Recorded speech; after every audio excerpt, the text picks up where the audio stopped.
Perfect, guys. Good evening. First of all, thank you very much for taking time out to come for this event. We are very fortunate to have Mark Walker with us today. To give you a brief background about Mark, has recently founded Tollymore Investment Partners. Before that, Mark was working with with Seven Pillars Capital Management, which is a global value investing fund. And before that, Mark was working with RWC Partners, where he was where he was focusing on the long-short global equity. Long only, okay. And before that, Mark worked at Goldman Sachs and Redburn Partners. Education-wise, Mark has completed his chartered accountancy and graduated from Edinburgh University. So that's a brief background about Mark. Mark, thank you for coming today, spending time with us. My pleasure. Thank you, Sanjay. Hi, everybody. So Sanjay mentioned, my name is Mark Walker. I run a private investment partnership here in London.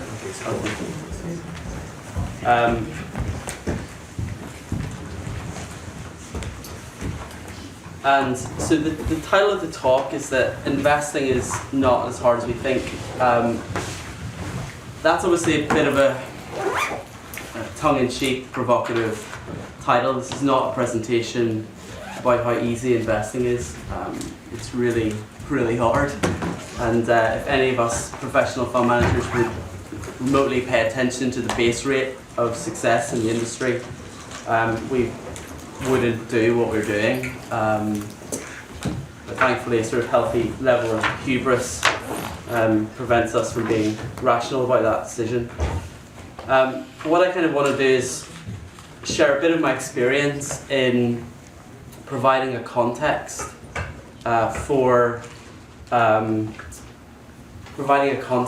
to help us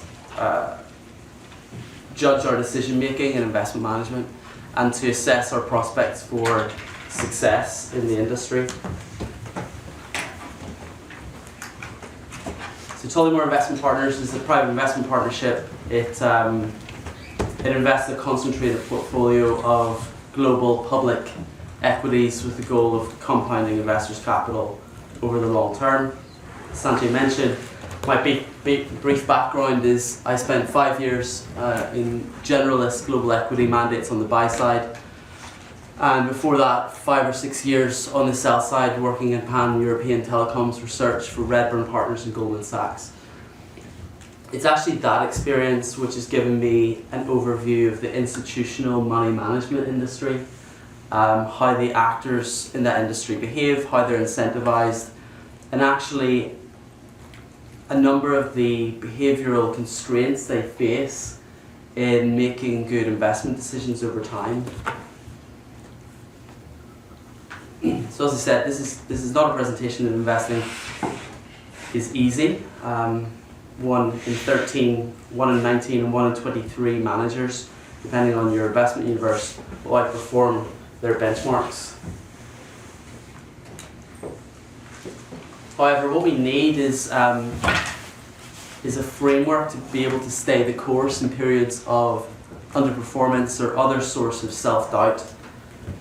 We already know that investing is hard. I kind of spend time in a very reflective, introspective and self-aware group of value investors across the globe. And we're constantly reminding ourselves of how difficult this industry is. Indeed, spending time with those type of thoughtful, talented investors can lead one to feel like a fraud and to doubt our own beliefs and our capacity to add value to our clients.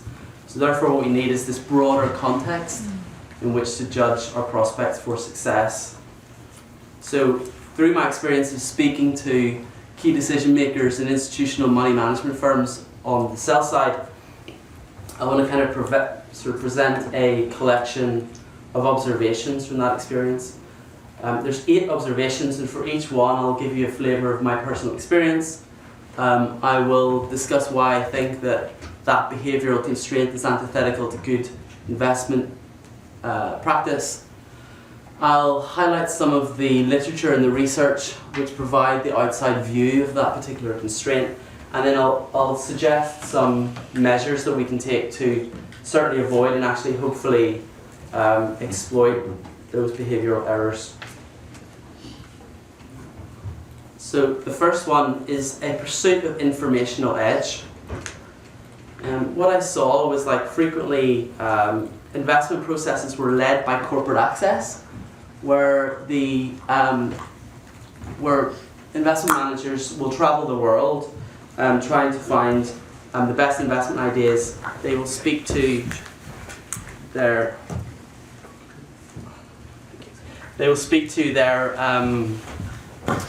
managers of the companies they own and the companies they look at. And frequently that's right at the front of an investment process. So the first time that they are introduced to a company is from the words of a very talented salesman in the form of a CEO.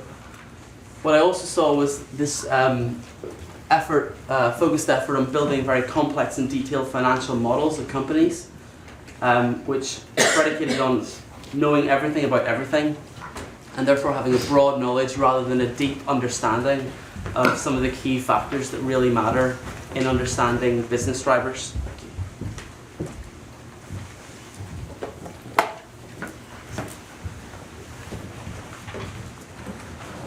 And what this led to was really an inability to calibrate some of the forecasting errors back into improving our investment processes.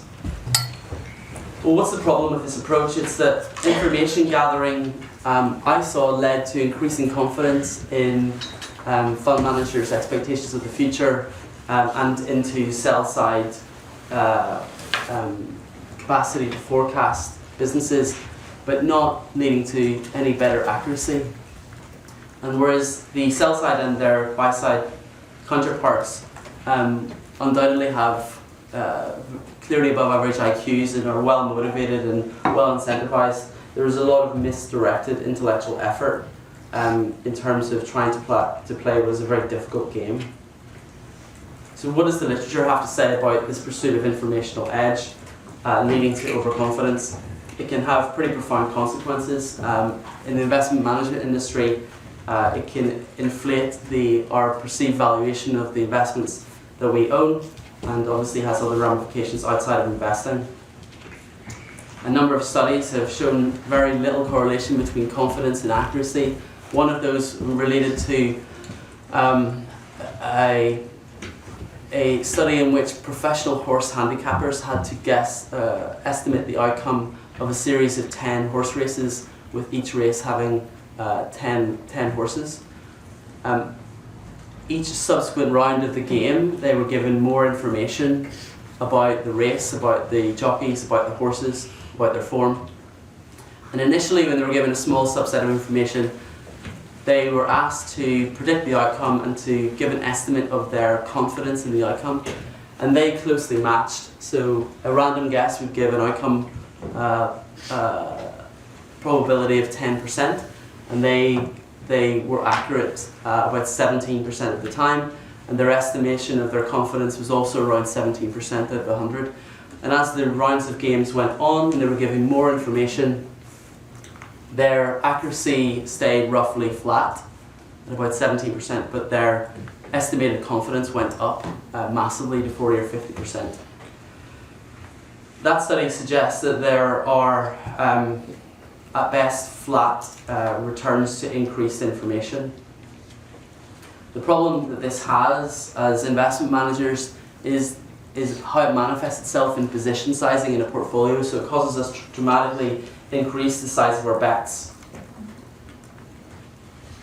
James Montier popularized a study which actually shows that there are diminishing returns to extra information through a mechanism of overloading our cognitive capacities. In his book, Value Investing, he shows this study in which participants were asked to guess, or asked to estimate or choose the best car, which can be objectively measured. When they were given just 4 aspects of the car, they guessed correctly 60% of the time, and when they were given 12 aspects, that dropped to to 20% of the time. How can we avoid this or exploit it? In terms of corporate access, we need to be very cognizant of sales pitches from CEOs. Consider the role that corporate access plays in an investment process. I would suggest that right at the front of the investment process is not the best place. Give yourself time to carve out independent thinking and study around the business and the industry so that you can shape the meeting with management and are more insulated from sales pitches. Conduct deep work on the handful of drivers you've identified rather than striving to know everything about everything. And construct an investment program with a very large opportunity set and a very concentrated portfolio.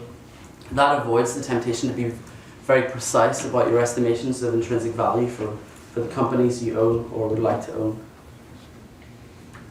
Consider a mental model of equal weighted portfolios. As investment managers, we like to think that our portfolio management skills are very strong, and but if this overconfidence tendency causes us to inappropriately outsize our bets, then consider a constraint in which we have to equal weight the portfolio. The second observation is the pursuit of an analytical edge. So what I saw is that large money management firms tend to be specialists, either geographically or sectorally, rather than have generalist mandates. Therefore, sector teams are forced to pick winners and losers within narrow universes. This creates a perception, real or otherwise, of deep intellectual expertise, which leads to hubris and a level of certainty which may not be appropriate, and is a barrier to probabilistic thinking. It's probabilistic thinking that might help us to reason to be accurate rather than reasoning to be right. What this deep self-perceived expertise does is potentially makes us unreceptive to conversations with people who may have dissenting opinions. That's a barrier to evidence-based decision making. Large asset managers tend to organise themselves in terms of analysts and portfolio managers, where analysts are doing the deep fundamental work on companies and portfolio managers are typically not. There's therefore a conviction difference between those two groups. And therefore, when share prices move around a lot, portfolio managers may lack the conviction to know how to act optimally in the face of that volatility because they haven't organically done the work themselves. In these kind of large teams in the pursuit of analytical edge, authority bias is introduced by hierarchical structures in large organizations. Committee-led decision-making typically slows down decision-making and is a form of loss aversion because we're unable to act decisively when the odds are very clearly in our favour.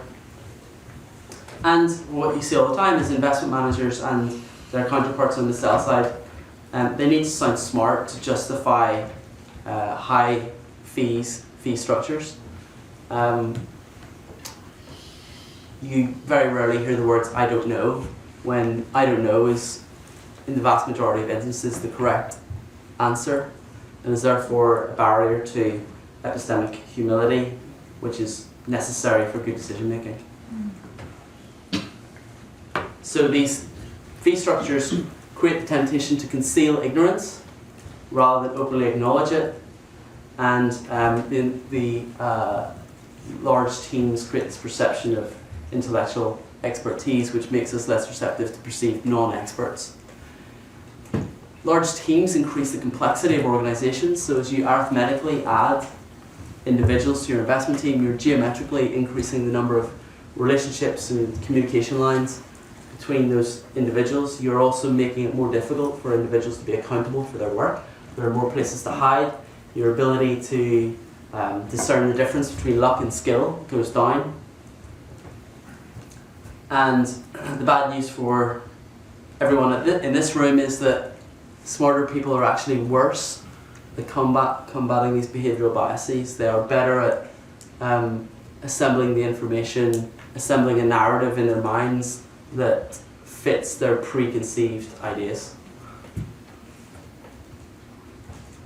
So, does the literature kind of support this personal experience? Milgram conducted experiments on authority bias, in which participants were asked to administer electric shocks to what were actually actors, and half of those participants, in response to a person in a white coat with a clipboard asking them to increase the level of electric shocks, were administering what would be fatal electric shocks, clearly in conflict with their personal conscience. Authority is obviously useful in social systems, but it can clearly be a barrier to good decision making. Michael Mobison suggests that a quarter of the time professional decision makers, including investment managers, are calibrating their processes and learning from experience, and the rest of the time they're doing something which more obviously feels like progress, like gathering and analysing information. There's something called a hippo effect, which is the highest paid person's opinion. That can be a barrier to evidence-based decision making. A couple of high-profile examples from Apple and Amazon. Ron Johnson was a guy who headed Apple retail. He was responsible for the successful rollout of the Apple stores. He left to become CEO of JCPenney. In a nutshell, he created this culture in which people were disincentivized to be skeptics, to dissent, and therefore no one was willing to question his strategy of rolling out JCPenney stores without testing the retail strategy first, ending in a strategic disaster. And with Amazon, Jeff Bezos became obsessed with a particular feature of the Fire Phone called dynamic perspective. And again, he created an environment in which engineers were unwilling to air their concern about the technical and financial viability of this particular feature.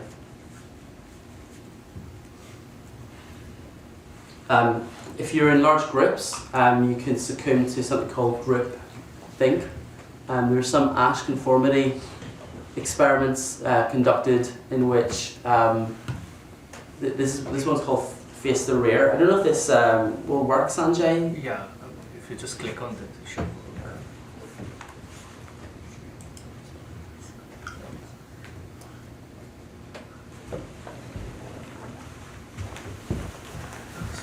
Usually there's a little play.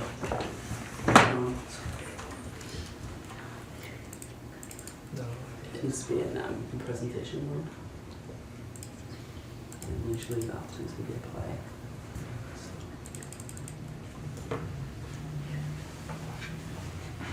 Is there an internet connection? Yes.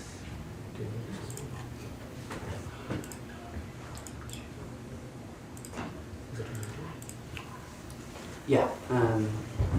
There's usually Ash conformity experiment. Actually just do face the rear. Face. That's right.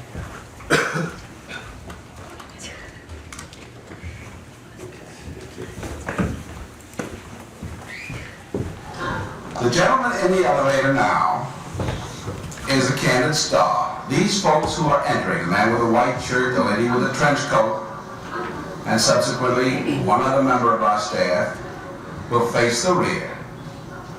And you'll see how this man in the trench coat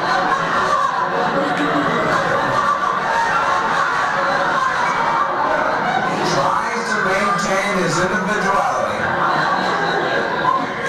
But little by little,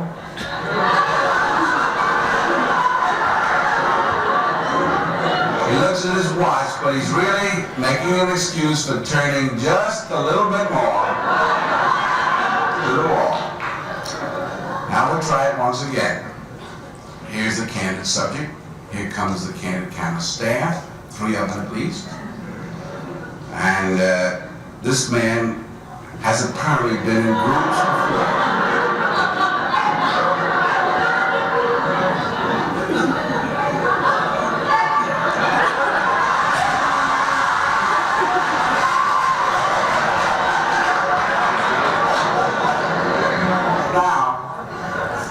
Here's a fella with his hat on in the elevator. First he makes a full turn to the rear and Charlie closes the door. A moment later, we'll open the door, everybody's changed positions.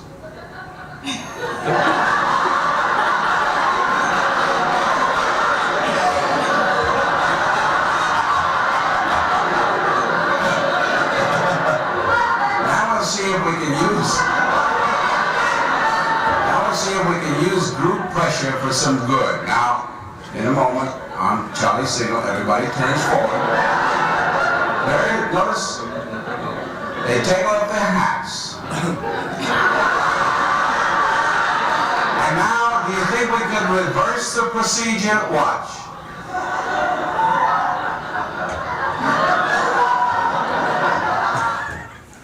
Okay, so the point is that group pressure is subconsciously very strong, and you know, the groups are like mind-altering substances, right? So like there are other studies that where individuals are asked to do like a simple task, like judge the which line of 3 lines is the longest, and 99% of people get it right individually. And when they're put in a group setting where everyone else is planted and chooses a different option, that drops to about 50 or 60%. And when those people are interviewed afterwards, it's not that they said that they just felt the pressure to conform to the group. They genuinely believed that was the right answer. So, thanks, Sanjay. So how can we exploit this? Well, in the construction of investment teams, I think that they should be small. Mine's very small. I'm a single person investment committee. But small teams help to retain accountability of decision makers and provide for obviously simple communication structures. They should be diverse. If the collective decision of the group is to be wise, the individual decisions should be independently reached. Again, the solution for a number of these constraints is to have a large investment universe and a concentrated portfolio, which obviates the need for very precise valuation mechanisms. Embrace uncertainty, be willing to say that you don't know. Consider the exercise of being asked to bet on something. So if you express an opinion and you're forced to bet on it, to what extent would that calibrate the certainty with which you express that opinion? Embrace the spirit of intellectual generosity with peers. So in this business, I communicate and have ongoing relationships with other peer investment managers. There's no sentiment of shielding our intellectual IP. We're there to help one another. We have a shared belief that it's the execution of a long-term investment strategy that is a competitive advantage, not the fact that we are long-term investors. Consider the usefulness of anonymous voting mechanisms to avoid authority bias when reaching decisions. Portfolio managers should be analysts, and analysts should be portfolio managers, so everyone is doing the work and you can have a shared conviction. Consider the incentives of people outside of your organisation giving you advice. Number 3 is pitch book mentality. Large asset managers have marketing-led investment strategies. They're trying to create an investment strategy they think will sell. That tends to lead them down a path of having very niche investment universes predicated on analytical edge, using scuttlebutt or primary research methods, which are potentially an aid to better investment returns, but more often than not are in marketing presentations for marketing purposes. I also see all the time proprietary idea generation funnels and marketing presentations and large research teams to advertise their analytical edge. There's also a bias to action. managers need to feel that they are earning their fees by doing stuff. So what's the issue? Well, there's an asset gathering imperative generally in the asset management industry. This is a very scalable model. It's very tempting to grow assets and rapidly increase the profitability of the business model. The problem is that that may not be in alignment with the providers of the capital that you're managing. Have a strategy that's tailored to the investment manager's temperament and what you think will work, rather than what you think will sell.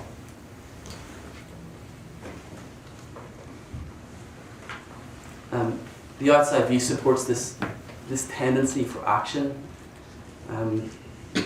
Goalkeepers will generally dive almost all of the time, which is at odds with what they should do, given where the ball goes, but they just can't stand the potential situation in which they stand still and the ball kind of whizzes by them, such as the embarrassment. So there's a bias for action.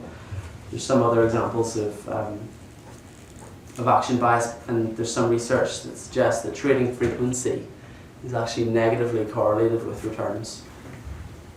Warren Buffett certainly aims to profit from that action bias. So again, I've kind of talked a bit about this. Have the strategy match the temperament of the investor. Focus on returns versus assets, and what works versus what looks good in a pitch book. If you have an investment management business owned by shareholders or equity owners in the business, there's clearly an obligation to those owners, including yourself, to maximise the profitability of the investment management business. So this is not an unequivocal growing your assets is bad, but there are ways to enrich the owners of an asset management business that are consistent with doing a good job and compounding the capital of your investors. And there are ways that are inconsistent.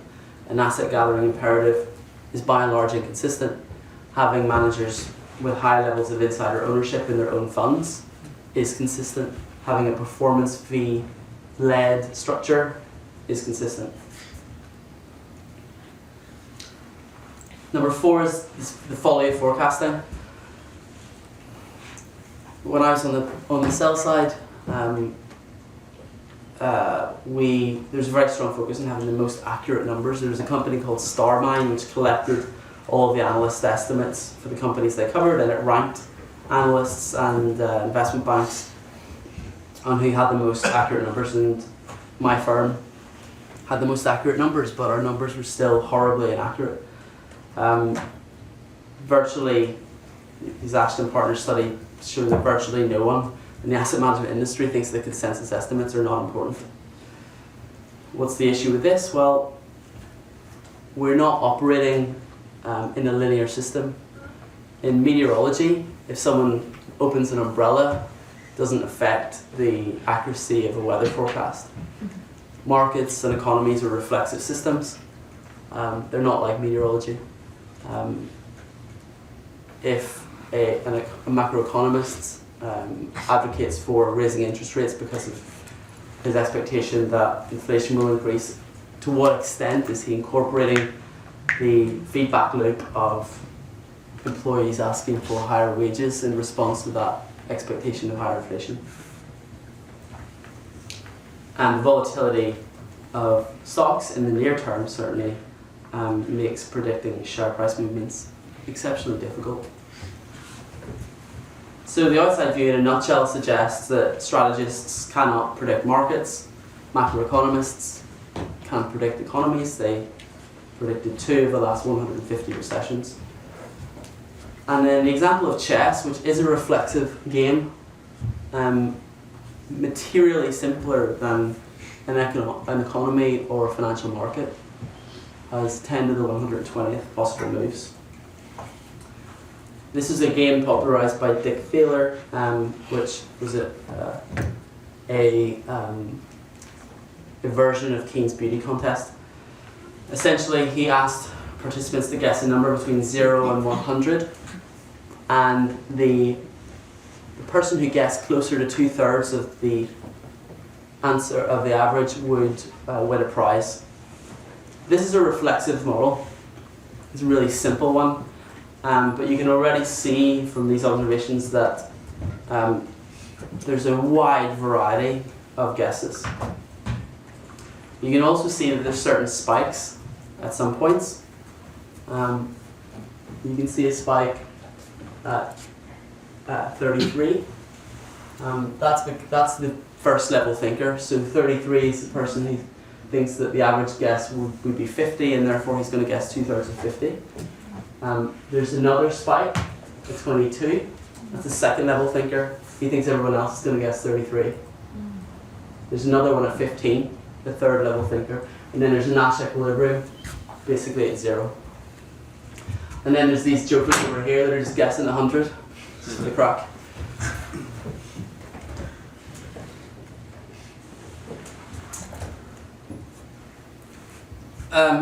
Guessing share price movements is very difficult. Stock market volatility in the near term is extremely high. So if you just play a game where you lengthen your investment horizon and you're estimating the long-term prospects of businesses and not the short-term movements of their quoted prices, your prospects for a good outcome are better.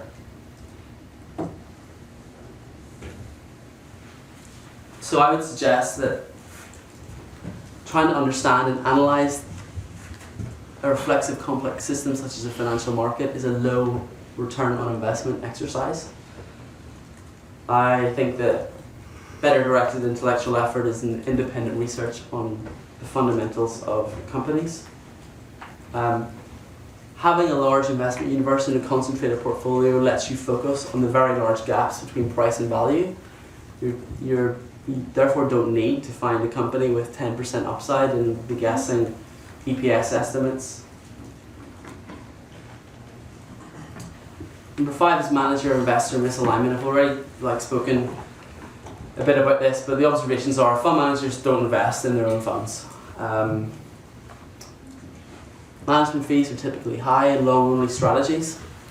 Performance fees seem to be justified by this legacy expectation that strategies drive fees rather than any consideration of the power of incentives. The issue is that managers and investors' fortunes are not aligned. Managers, particularly managers without insider ownership, are much less incentivized to limit the size of their fund or even consider the capacity of their investment strategy, which is a barrier to the time rate of return on their portfolios. 2 observations from the research. There's potentially no statistical indicators of future performance. Maybe there is one, which is insider ownership.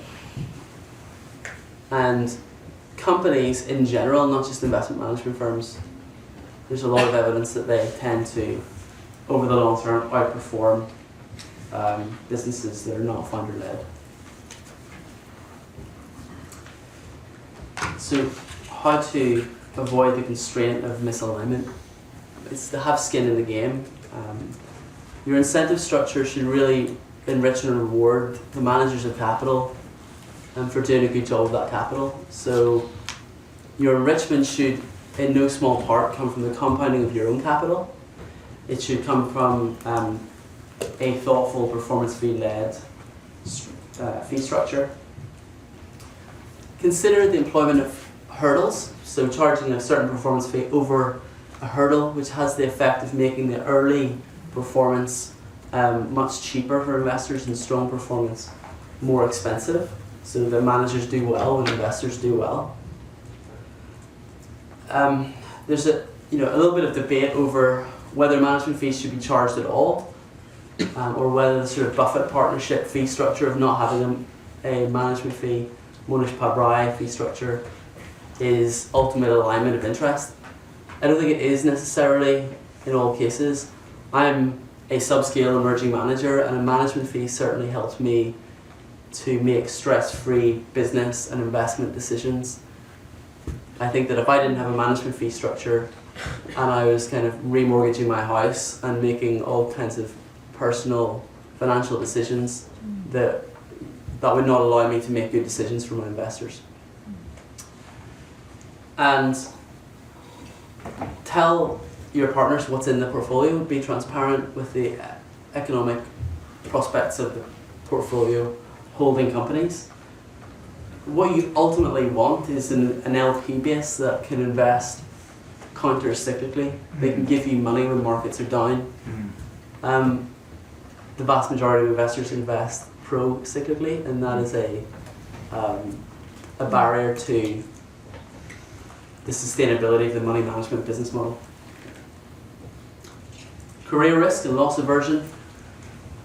There was no shortage of rhetoric in the conversations I had with fund managers and large global asset managers about being a long-term fundamental stock picker in one breath, and with the next breath asking me what Vodafone's Q3 EPS was going to be.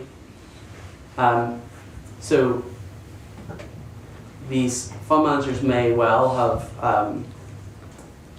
a similar investment philosophy to long-term investors, but their capacity to execute that investment philosophy, their capacity to have an investment process that's consistent with that philosophy is inhibited by all of these things, by career risk, by short-term capital.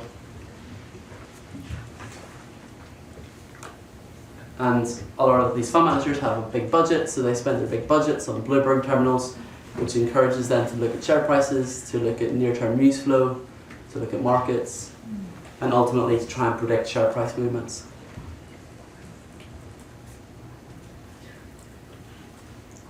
This essentially leads to benchmark hugging.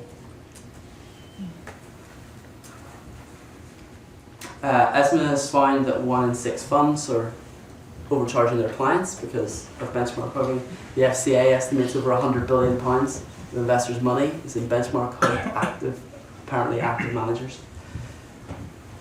And this study essentially shows that by being selective, having a high active share, and being long-term, you're already on the path to outperform your benchmark hugging short-term peers. But you need to have the capacity for periods of dislocation from the benchmark.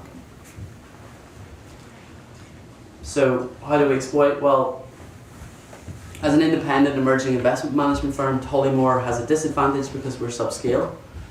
But we have an advantage because we have the opportunity to organically build a limited partner base that's sympathetic with the investment strategy, that's intellectually generous, who can have conversations with us about the business prospects of the underlying holding companies, and not challenge us on why we outperformed or overperformed on a 1 week, 1 month, 1 quarter, or even 1 year basis.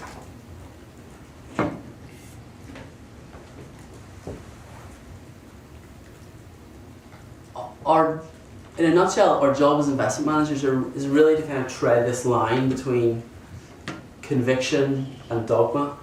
So we want to be able to have the conviction to average down. That's going to help us to outperform if we do that correctly. But we want to have the humility to acknowledge our mistakes. We don't want an environment that causes us to conceal our mistakes or conceal our ignorance.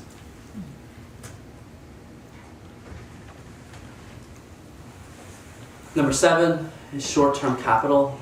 Again, I've touched on this a little bit. Large asset managers with very entrenched LP base are just not in a position to organically improve the quality of that LP base. They're stuck with it. Asset gathering mandates have typically led to marketing processes which are unidirectional. That is, the manager is pitching his fund, is pitching his ideas to prospective allocators and current investors.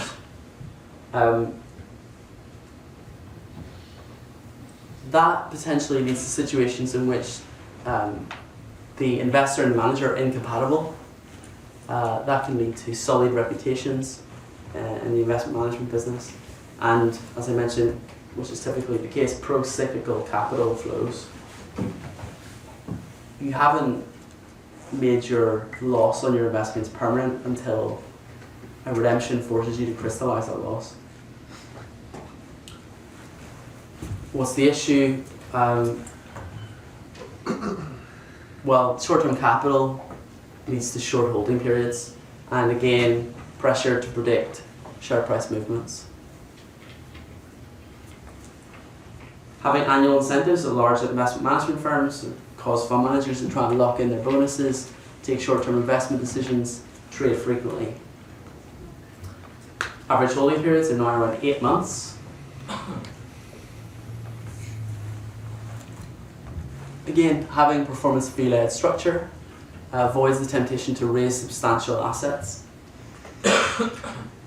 I've mentioned that we have an opportunity as smaller managers to organically create an aligned LP base.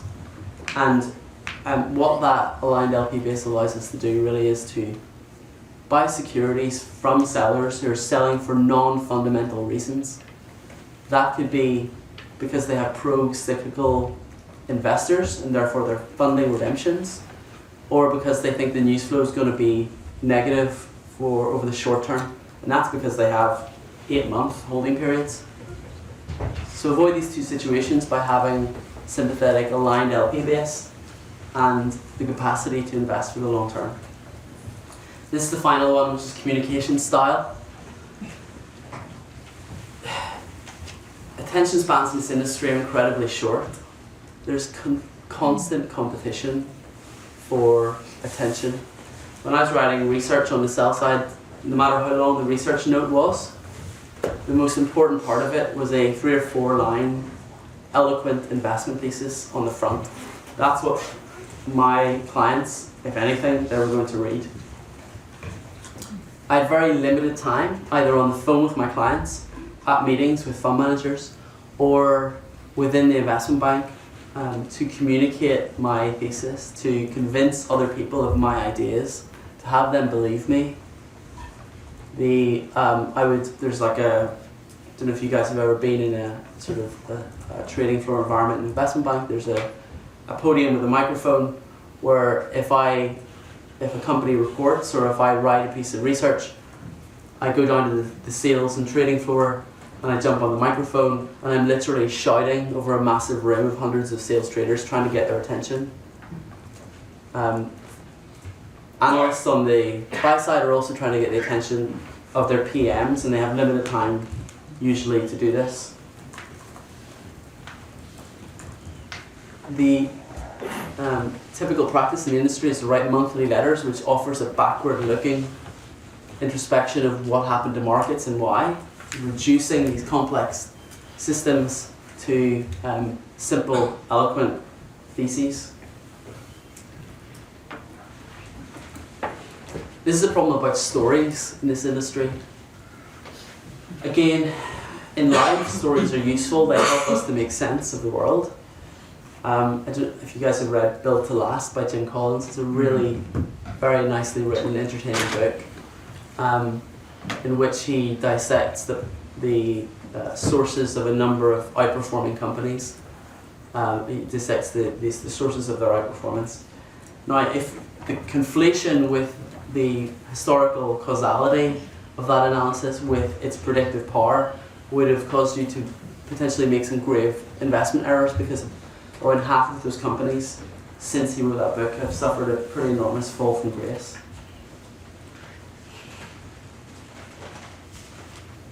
So making stories compelling might be entertaining, but it's a barrier to finding the truth. Stories are very simple, the world is complex. Stories tend to ascribe outcomes to talent and stupidity and ignore luck. They focus on things that have happened, not things that failed to happen. The literature refers to this as narrative fallacy. It's our constant strive to attribute a cause and effect chain to historical events. Again, this is useful in everyday life, but it can very clearly cause us to think in terms that violate logic. In his book, Thinking Fast and Slow, Daniel Kahneman has this example where he poses the question to a number of participants. Linda is 31 years old, she's single, outspoken and very bright. She majored in philosophy. As a student, she was deeply concerned with issues of discrimination and social justice, and also participated in anti-nuclear demonstrations. We asked the simple question, which alternative is more probable? Linda is a bank teller, or Linda is a bank teller and is active in the feminist movement? despite the second alternative, including all of the information of the first and additional information, therefore being the illogical choice, 90% at undergraduates chose the second option. That's the power of stories. How can we avoid and exploit this? Make an effort to write very involved, detailed, long shelf life letters to partners. What we're trying to do as investment managers is create not only an investment track record, but a decision-making track record over time, a journal of our decisions. Letters are a way to show our current investors and our prospective allocators how we think, and to give them comfort that we're doing what we say that we're doing, give them comfort that our process is consistent with our stated investment philosophy. I think there's little value in writing retrospectively about market or stock price movements. It's overly reductive. Ideally, write infrequently or irregularly. Write when there's something to write about. Avoid pitching. This is incredibly difficult, but write in an almost quite a bland way. Here are the facts, here are the strands of logic, here's the data that support a set of conclusions. A reader of those facts, data and logic, if they come to the same conclusion as you, and you've presented that information objectively, that's much more powerful than if you pitch them an eloquent thesis and they're potentially just believing your sales skills or falling for your sales skills. So how can we profit from this? Actively seek out stocks that actually have bad stories. They may be opportunities if the market is extrapolating negative news flow. For me, the essence of value versus glamour investing that James Montier discusses is really that. It's finding those stories, finding those stocks, those opportunities where the investment merits are very attractive, but where the stories and the news flow is very negative. That's basically it for me, guys. Thanks very much for having me. If there's any questions, I'm happy to answer them. Mark, you just started your own fund, right? I mean, what advice would you give to someone who's just starting his own fund? What should he make sure before jumping into this? Yeah, so I guess a couple of things. One is, the capacity to do well is very limited. So you've got to love this for the intellectual exercise. To build a fund, I think you need to, as I mentioned, build this investment track record, build a decision-making track record, build trust with a series of hopefully aligned investment partners. And you need to embark on a journey of building relationships with those aligned investment partners. For me, it was really important to enjoy that journey, enjoy those conversations for what they were, so that I wasn't going to look back in 5 years' time and really regret having spent all of my time in building these relationships.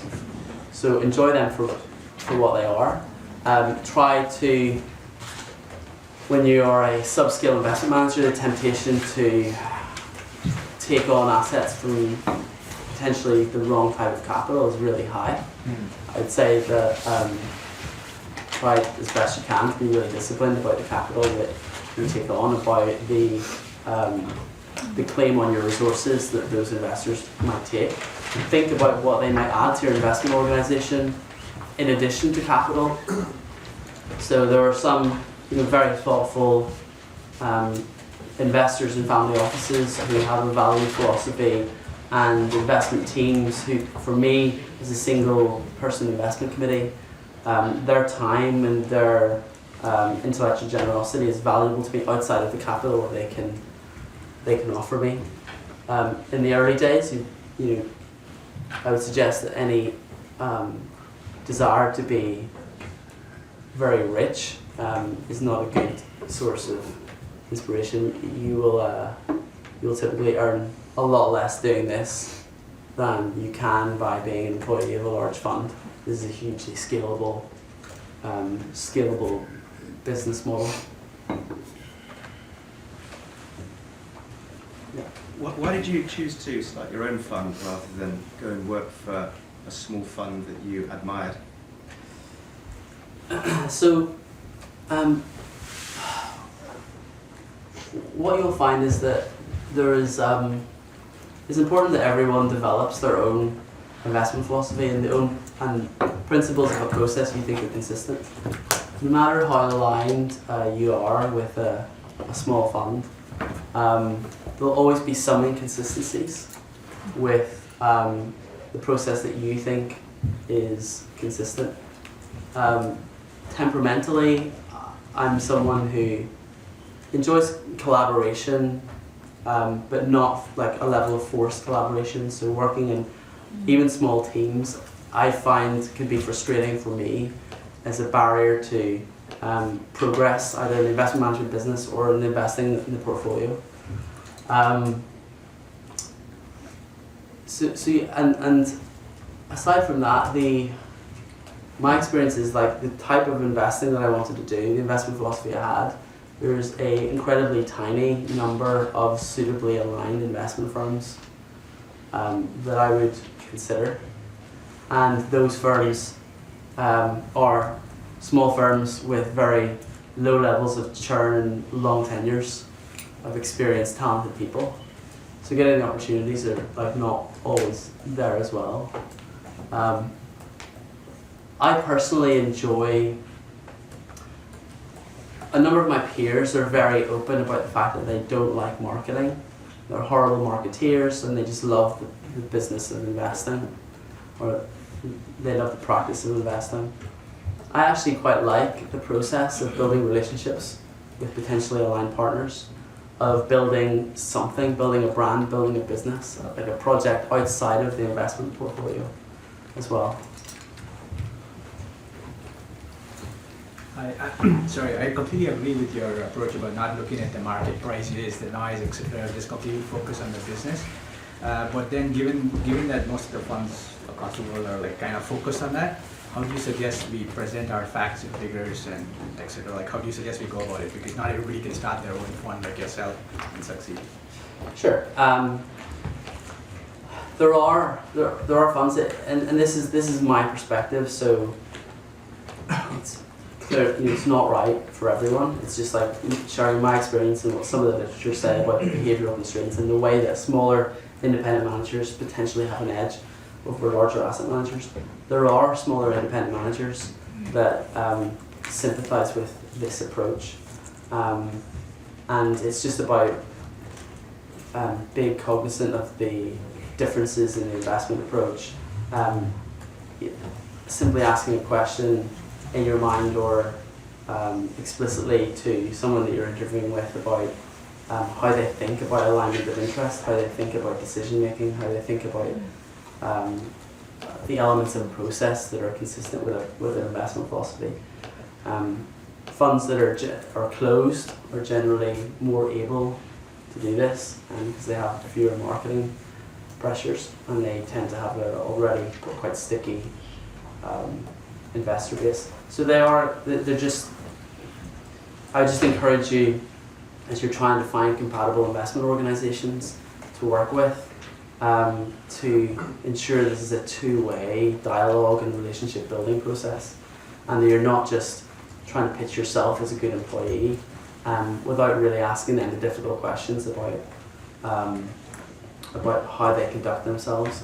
But I'd also suggest that it took me quite a long time, if I'm being honest, to be introspective enough to interrogate my own personality and temperament. I was typically in the early days of my career, I worked for like a number of very big organizations, and I was kind of I was a introvert in extrovert's clothing, and I was shoehorning my personality into something that would fit the mold of a large organization. I was having that, putting on this kind of gregarious, charismatic personality, and then finding myself in working environments that suit gregarious personalities, open plan, noisy training floor environments. I was increasingly taking myself off into like a quiet room to try and carve out time for independent thinking. Again, I'm not suggesting that one is better than the other, but you'd be amazed how few people are genuinely introspective about what makes them tick, and how many people are just caught up in this process of building a shiny CV. And the sooner you can kind of make that distinction, but Warren Buffett refers to this as an inner scorecard versus an external scorecard. And so the sooner you kind of recognize that, the more useful it is to you in your career choices. Sure. Sorry, just a follow-up question. Instead of forecasting, as you suggest, like instead of wasting time trying to like get the right price by forecasting, what else do you suggest? What are the tools do you suggest that we use to kind of like make our case? Yeah, so we are obviously in the business of understanding the long-term prospects of businesses. That is a forward-looking exercise. When I talk about the folly of forecasting, I'm talking about the futility of very precisely estimating a complex range of outputs. So rather than build a financial model where line by line you're going through volumes and pricing and variable fixed costs, capital intensity, tax rates, capital structure in 50 different markets for a company, and you're trying to do that on a quarterly basis and getting to an EPS estimate, then you're putting a 3-cycle multiple on an EPS estimate. I'd suggest that is a low ROI exercise. What I would prefer to do is to do a lot of fundamental work to answer just a handful of questions. So in terms of a business's financial future, I will tend to try and understand what I call the owner earnings, or the maintenance free cash flow of the business. So if the business was to just stand still today and invest what it needed to invest to maintain its unit output and its competitive positioning, how much cash could it put in the pockets of owners of that business today? That's a starting point, and that reflects a normalization exercise of reported earnings or reported free cash flow. It reflects an understanding of what the normal working capital intensity or maintenance versus growth capex of the business is, a reflection of the cyclicality of the business. So that's a normalization process. Then I'm trying to understand what are the sustainable economic returns on capital of the business, and to what extent can it reinvest that capital into valuable projects for a long period of time.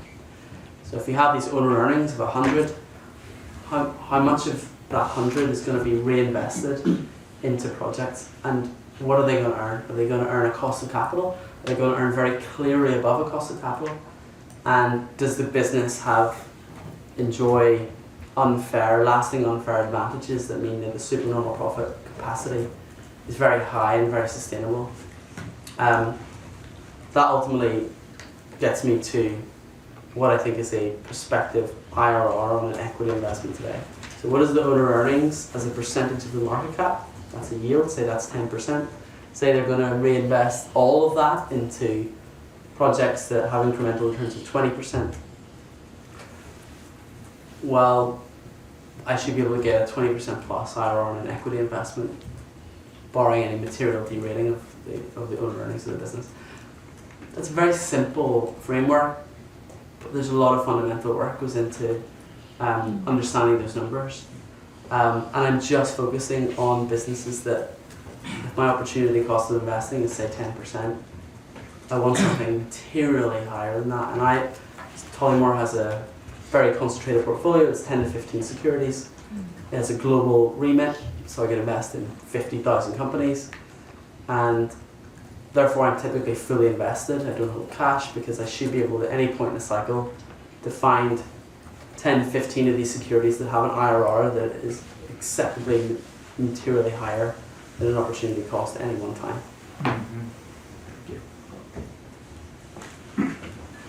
Hey, can you talk a little bit about the companies which screen very well? So they got great return on capital, Yeah. great earning growth. historically, but actually fundamentally they might be a bit weak? Yeah, so I don't do a lot of screening, and the reason for that is like actually finding the opposite of what you're asking about. So companies that might screen well are very cyclical companies a lot of the time. So very cyclical companies might be very cheap when their earnings multiples are very high. That's a reason I don't use screens. Cyclical companies will have high returns on capital at the top of a cycle, but in the absence of sustainable competitive advantages, those returns on capital will mean revert, they will erode over time.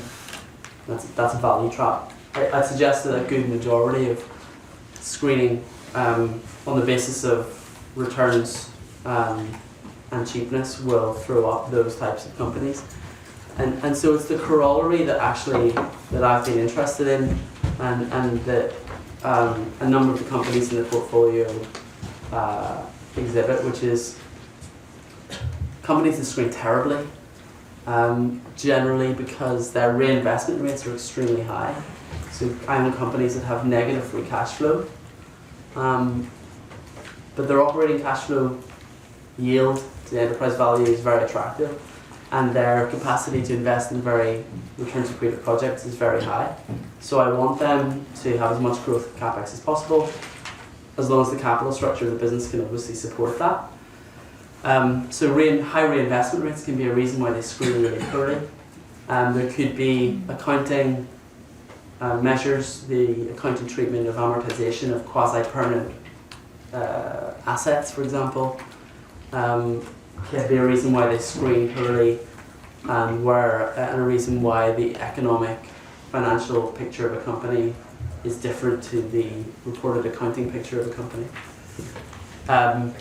And again, we're in a world where, I mentioned before in pitch book mentality section that you will typically see some screening, some proprietary screening process. This is how we generate ideas. It'll look like a funnel, and by and large they're not proprietary, and by and large most people in the industry are doing screening, and maybe unfortunately for me, having a more serendipitous process, which is like engaging with management teams, reading filings, engaging with my peers on the buy side, opening myself up to serendipitous conversations about companies and industries, is a mechanism to find ideas, which I think is perfectly fine if you're passionate and competent.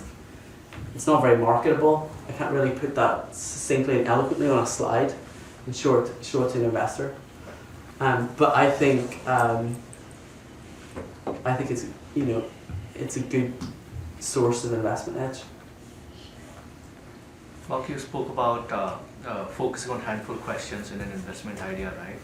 So how do you get to these handful questions? How do you identify those? And can you give one or two examples of companies in which you have invested and focus on only, few of the most important things? Yeah, sure. So, so they're different. So they're not the same handful of questions. Other than when it comes to valuation, I want to understand what the normal earnings part of the company is. I want to understand what the reinvestment rate is, and what potential economic incremental returns on capital are. But when I conduct due diligence on a company, I have a number of headings where I'm going through filings, I'm speaking to management, I'm speaking to competitors, I'm speaking to peers, I'm reading industry and investing publications, and I'm trying to gather facts and data that help me to form a conclusion on a number of aspects in a research report. Those aspects are like business simplicity. What is the business model? Can I get my arms around this business pretty quickly? Is it complex? Does it have a simple organizational structure? Does it have complicated associates and minority interests? Second is the capital structure of the business. So how does it finance its activities? What are the uses and sources of capital? Is the capital structure appropriate? Are there a lot of offset balance sheet financing? Can it carry this level of leverage given the recurring or otherwise nature of the revenues? Another is competitive positioning. What is there evidence for a moat? What are the potential sources of the moat? Is the moat widening? Is it narrowing? Another is growth opportunity, a decent return on investment. What is the addressable market of the business? For how long can we keep reinvesting in projects? Does it have adjacencies that it can invest in and expand the addressable market? Another is stewardship. How are the decision makers in the company aligned to make decisions that are consistent with value creation for owners of the company? Is there insider ownership in the company? Does the LTIP reflect management's ability to make potentially near-term difficult decisions for long-term value creation, near-term decisions that might make the company's reported financials look weak, but are creating value under the surface. And so I'm just, it's a fact-finding mission. And at some point I may get to I may get to a point where either I just don't understand this business, so it fails immediately at the business simplicity and it's too complex and I just move on. I might get to a point where I'm uncomfortable with stewardship of the company or competitive positioning of the company to an extent that I don't think it's merited to continue doing research. I might get to the point that I write a complete research report and love the company and love the management and its stewardship and its prospects, but the current valuation, the current owner earnings yield doesn't give me a good shot at earning a really attractive IRR, and therefore that might go on a watch list over time. So those things change. Like one of the companies that I'm invested in is a company called ITE Group. It's a UK listed global exhibitions and conferences business. Let me give you kind of very quick flavour of some of those categories and how they relate to ITE. Business simplicity. It's a really simple business. It does one thing. It organises conferences. It is very geographically and sectorally diverse. Lots of different end markets. It gathers exhibitors and visitors together and it hires venues, and that's it. It's appropriately capitalised. The business has very high levels of recurring revenue. Deferred revenue is around 70% of annual sales. So a lot of the bookings are pre-booked a year in advance, but the revenue is not recognised until the event's completed. So it's perfectly adequate for a business to carry the leverage which it does, which is around 1.5 times EBITDA, a couple of times of annual free cash flow. The competitive positioning of the business is really strong. In ITE's case, they benefit from network effects. So for a new conference business to be started today, there's an immense barrier of entry, which is a platform. If you go to exhibitors and want to advertise your new exhibitions business, they will ask you where your visitors are, and if you go to the visitors, they'll ask you where the exhibitors are. So there's a chicken and egg problem. And virtually, there's no real organic opportunities to grow exhibitions businesses anywhere in the world today. So all of the major exhibitions businesses are kind of already secured in varying end markets in different geographies. There's this, another aspect of the competitive positioning of ITE is this symbiotic value chain where if I'm a exhibitor or a customer, I don't actually want more choice. One of the very few industries where I don't want more choice. I want to know that my customers or my suppliers are going to be at the exhibition I'm going to. That facilitates a good level of pricing power. The utility that's provided by the exhibitions business is very high and the cost as a percentage of exhibitors' cost stack is very low. So the competitive positioning is strong. The growth opportunity for ITE is that, as I said, there aren't really inorganic opportunities anymore. I'd say it's reasonably limited.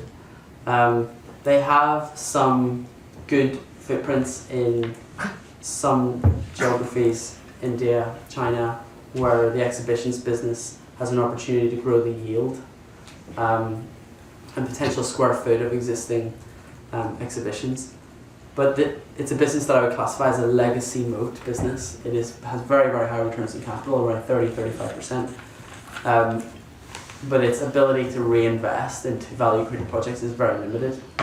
and therefore M&A will be a part of this management's capital allocation strategy.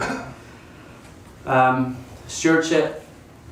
The founder of the business has actually recently returned to the business. He founded it in 1991.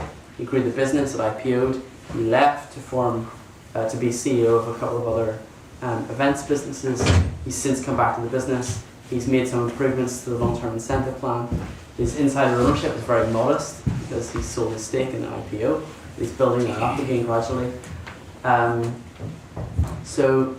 he's got a very good track record of the companies he managed before coming back to ITE.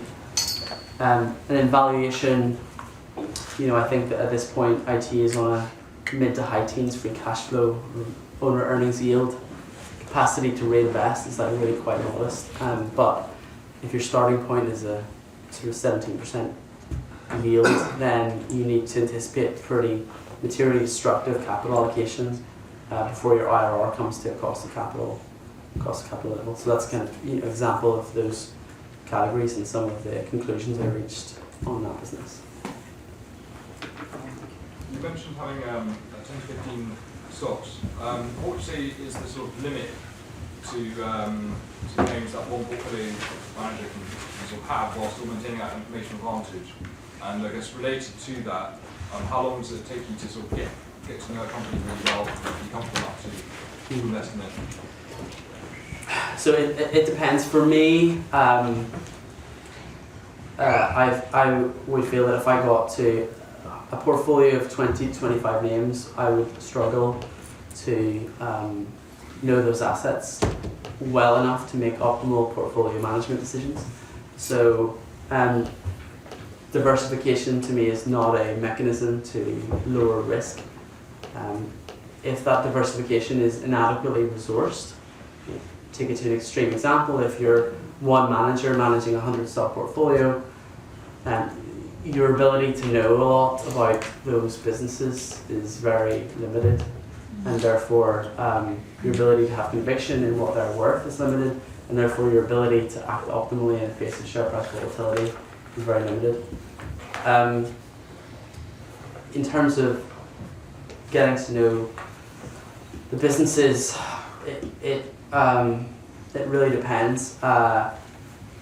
I've invested after a couple of weeks of work on one business that was just very, very simple. There were some unique circumstances that caused the asset to come to market at a unduly distressed level, and it was very, very simple, easy business to get my arms around.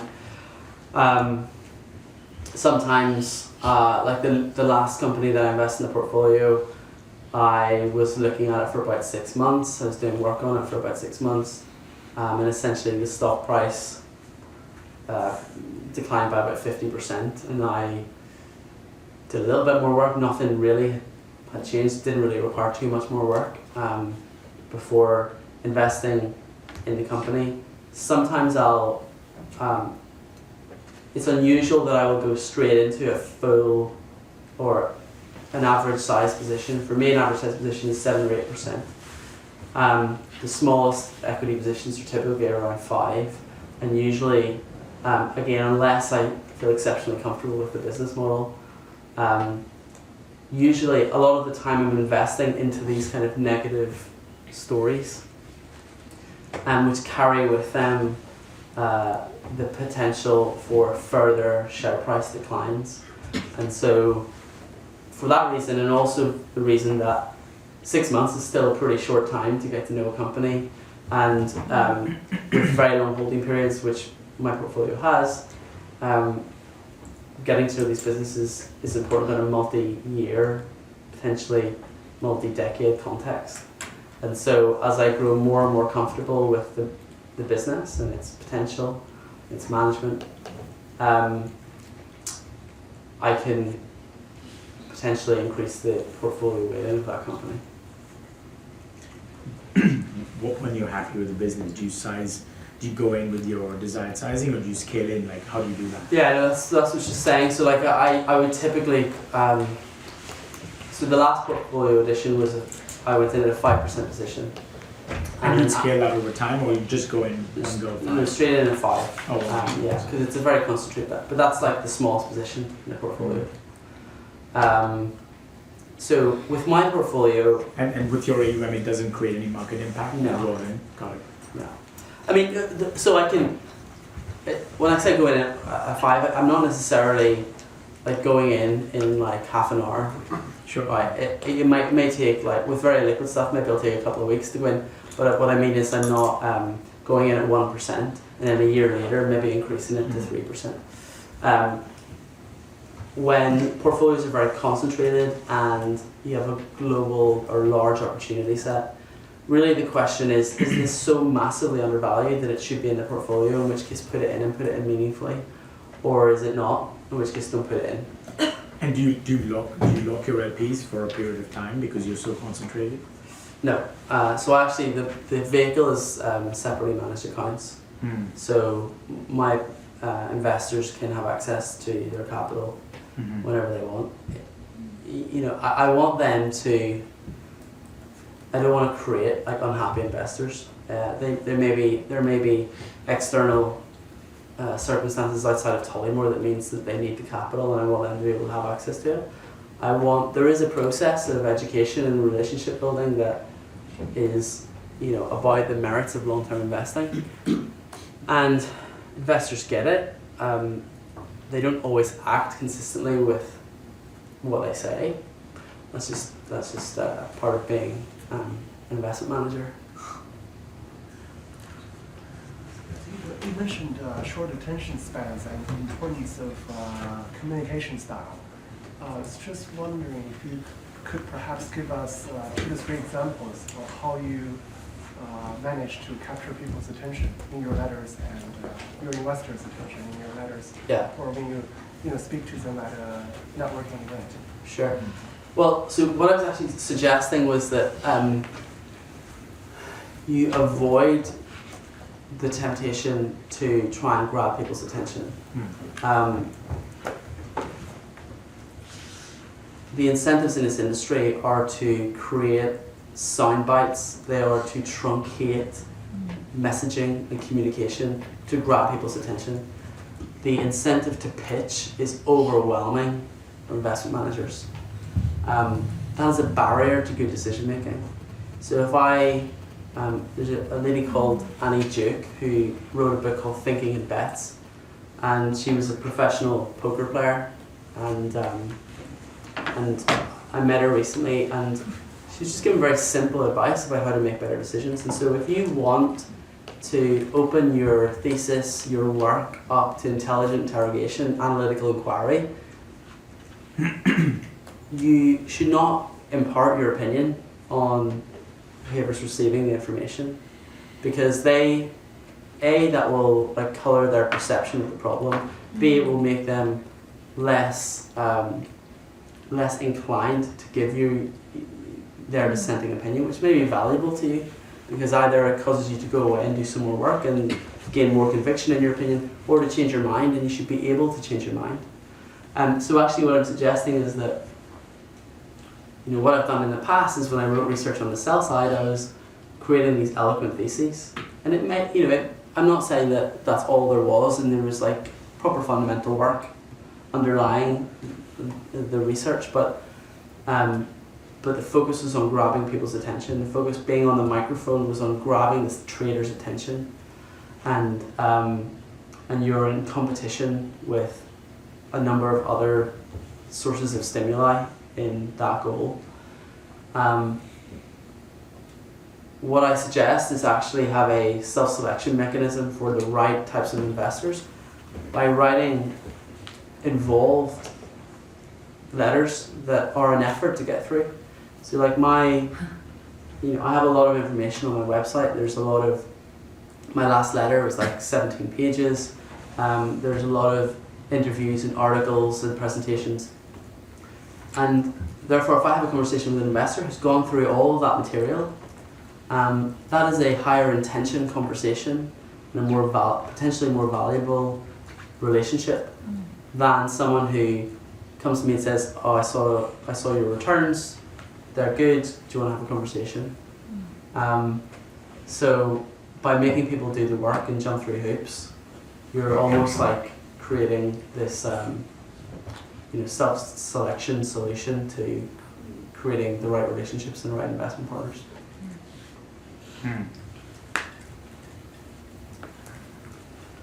How do you manage the liquidity of the fund, on one hand, and on the other hand, how many other businesses are you following? I mean, businesses that are not in your fund right now, but maybe you are studying, or maybe you think that at the moment are overvalued. Yeah. But you keep an eye on those businesses. The liquidity of the portfolio. Yes. Yeah. So this is so my fund is like a small newly launched management company. The AUM is small, but even considering the capacity of the fund, which is several hundred million, there is no current liquidity issue in the stocks in which I'm investing. I'm not investing in particularly liquid companies most of the time. This is not a niche macro cap, nano cap investment strategy. There are companies, the typical assets range from 300 million market cap to 200 billion market cap. And then on the watch list, there's probably about 20 names on the watch list. I haven't done, I'm not saying I've done like 30-page research reports on all of those companies. They're at different stages of work or on my radar. But they're typically what I'm sort of keeping an eye on.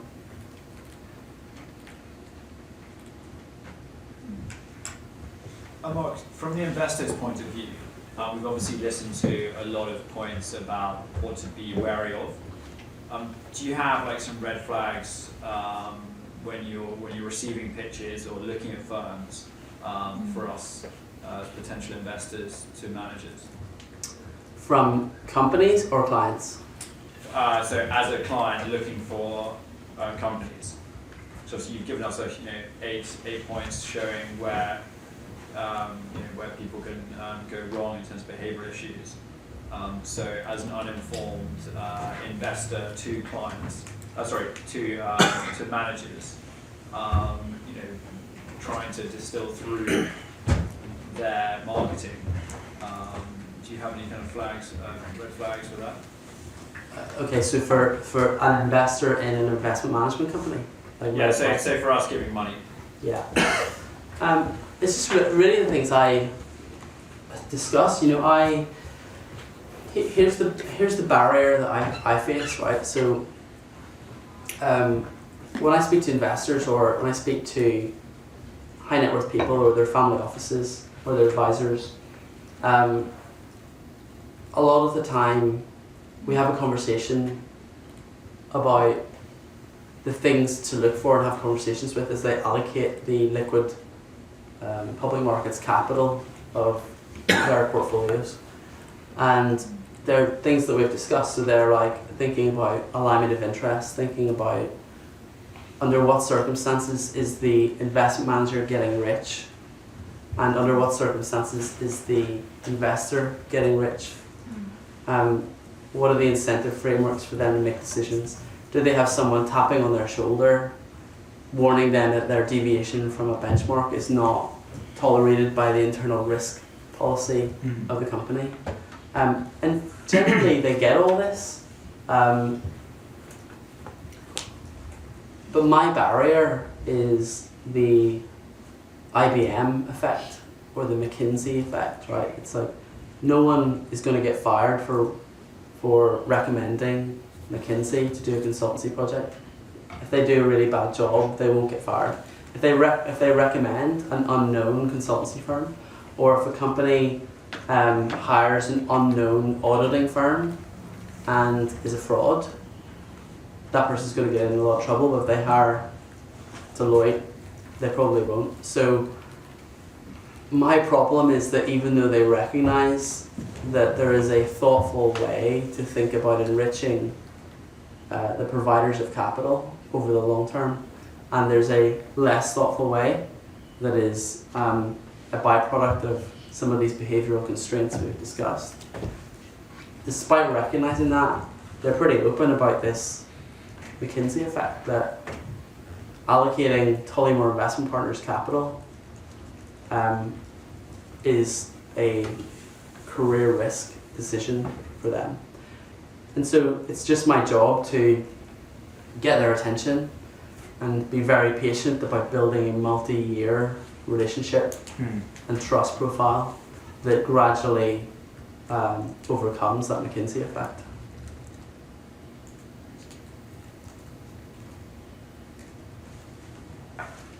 With that in mind, how did you get over the infrastructure barrier? So, you talked about managed accounts. Does that mean that you don't need to have a compliance function? You don't need to have, other functions? Or Yeah, so you do, and it's actually the infrastructure requirements and the compliance requirements are, I suggest, very onerous in the UK versus, for example, the US. Where essentially you can be SEC exempt under 100 million of assets under management. So my challenge was in trying to develop a proposition and an infrastructure that is the right trade-off between credible and cost-effective. So on the one hand, I want quality, credible counterparties. On the other hand, I want to be able to survive as long as possible in a position of being subscale and coming back to just not being under pressure to make stressful investment or business decisions about Tollymore who it partners with. So practically, what Tollymore has done, Tollymore is an appointed representative of a directly authorised FCA firm, and that firm has a board of directors with career compliance people who fulfil my regulatory compliance obligations and help me to stay on the right side of the FCA. That's one option, and a few other options are that you hire a full-time compliance person. That's costly and is it's a costly source of fixed cost for a newly formed independent manager. Or the other option is that you go down the route of becoming directly FCA authorised, and I would then manage that myself. I'm not a lawyer and I don't want to be spending all my time managing compliance. The FCA's handbook is enormous. So the way I set it up is to outsource a number of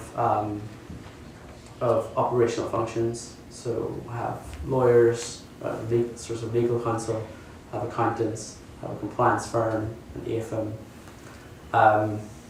And so my primary responsibilities are managing the portfolio and marketing the fund and building relationships with allocators, which is is no small undertaking, but is generally incredibly enjoyable.